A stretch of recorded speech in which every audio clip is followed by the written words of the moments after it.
చంద్రబాబు నాయుడు గారు చదువుతున్నటువంటి ప్రతి పిల్లవాడికి కూడా వారికి ఆర్థికంగా వెసులుబాటు కల్పించాలనేటువంటి ఆలోచనతో పెట్టినటువంటి కార్యక్రమం తల్లికి వందనం.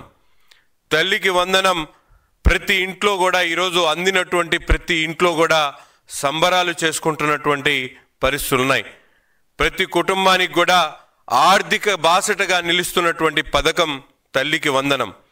ఈరోజు ఏ పిల్లవాడిని చదివిస్తావని చెప్తూ గతంలో జగన్మోహన్ రెడ్డి గారి పరిపాలన సాగితే ప్రతి పిల్లవాడిని కూడా చదివించండి అంటూ ఈరోజు చంద్రన్న పరిపాలన కొనసాగుతున్నటువంటి పరిస్థితులు రాష్ట్ర ప్రజలు ఒకసారి ఆలోచించాలని చెప్పి ఈ సందర్భంగా కోరుతా ఉన్నా.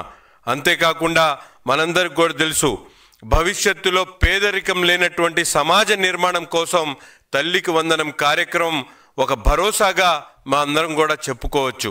ఈరోజు దాదాపు ముస్లిం మైనారిటీలో పెద్ద ఎత్తున ఈరోజు ప్రతి ఇంట్లో కూడా పిల్లలు విద్యకు దూరం కాకూడదనేటువంటి ఆలోచనతో గత ప్రభుత్వంలో 3,12,000 మందికి మైనారిటీల్లో తల్లికి వందనం కార్యక్రమం, అమ్మఒడి కార్యక్రమం ఇస్తే ఈరోజు దాదాపు 5 లక్షల మందికి మైనారిటీ బిడ్డలు చదువుకు దూరం కాకూడదనేటువంటి ఆలోచనతో గౌరవ ముఖ్యమంత్రి గారు ఈ కార్యక్రమం ద్వారా మైనారిటీలను ఆదుకునేటువంటి క్రమంలో ప్రతి ఒక్క మైనారిటీకి కూడా విద్యకు దూరం కాకూడదనేటువంటి ఒక మంచి ఆలోచనతోనే 5,18,000 మందికి ఈ తల్లికి వందనం కార్యక్రమం అందించేటువంటి కార్యక్రమం చేశారు.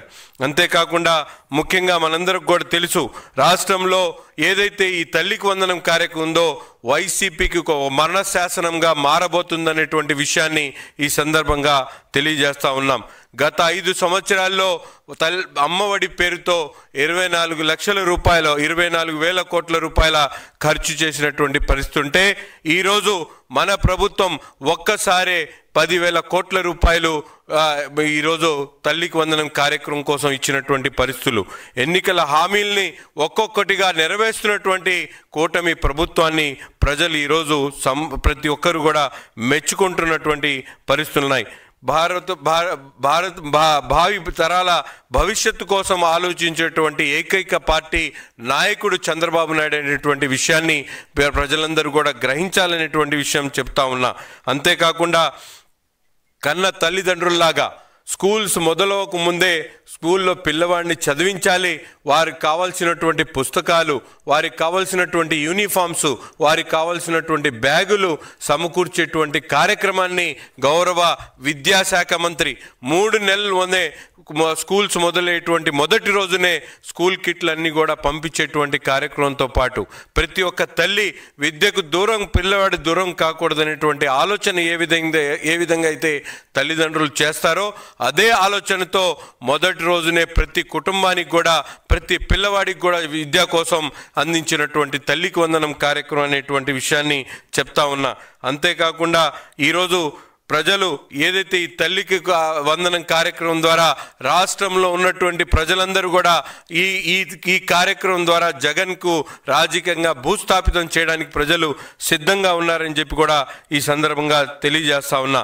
అంతేకాకుండా మనందరికి కూడా తెలుసు, రాష్ట్రంలో పేదరికం లేనటువంటి సమాజ నిర్మాణం కోసం చంద్రబాబు నాయుడు గారు P4 పథకాన్ని అమలు చేసి ప్రతి ఒక్క పేదవాడికి కూడా ఈ రాష్ట్రంలో భరోసా కల్పించేటువంటి కార్యక్రమం.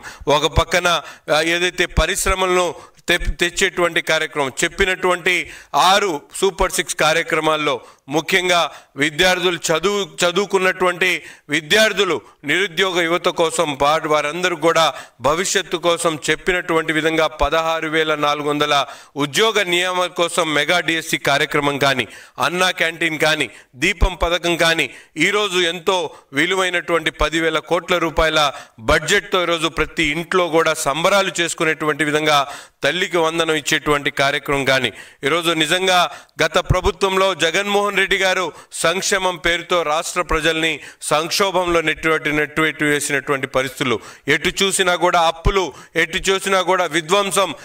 ఈరోజు మన రాష్ట్రం ఆంధ్రప్రదేశ్ ఈరోజు కూటమి ప్రభుత్వం ఏర్పడిన తర్వాత విధ్వంసం నుంచి అభివృద్ధి వైపు ముందుకు నడుస్తున్నటువంటి పరిస్థితులు, అరాచకాన్ని పూర్తిగా తుంగలు తొక్కి ఈరోజు అభివృద్ధి వైపు నడుపుతున్నటువంటి పరిస్థితులు మనందరం కూడా గమనిస్తున్నాం. ఈరోజు చంద్రబాబు నాయుడు గారు చేస్తున్నటువంటి సుపరిపాలన స్వర్ణాంధ్రప్రదేశ్ నిర్మాణంలో ఈ తల్లికి వందనం ఒక తొలిమెట్టుగా భావిస్తూ ప్రతి ఒక్కరూ కూడా రాష్ట్ర హితం కోసం పనిచేస్తున్నటువంటి కూటమి ప్రభుత్వాన్ని ఆశీర్వదించాలని, చంద్రబాబు నాయుడు గారు చేస్తున్నటువంటి ప్రజా సంక్షేమాన్ని ప్రతి ఒక్కరు కూడా బలపరిచి చౌకబారు విమర్శలు చేస్తున్నటువంటి వైసీపీకి ఈ పథకం ద్వారా రాష్ట్ర ప్రజలు భూస్థాపితం చేయాలని చెప్పి ఈ సందర్భంగా కోరుతా ఉన్నా. Please subscribe to Leo news for more videos.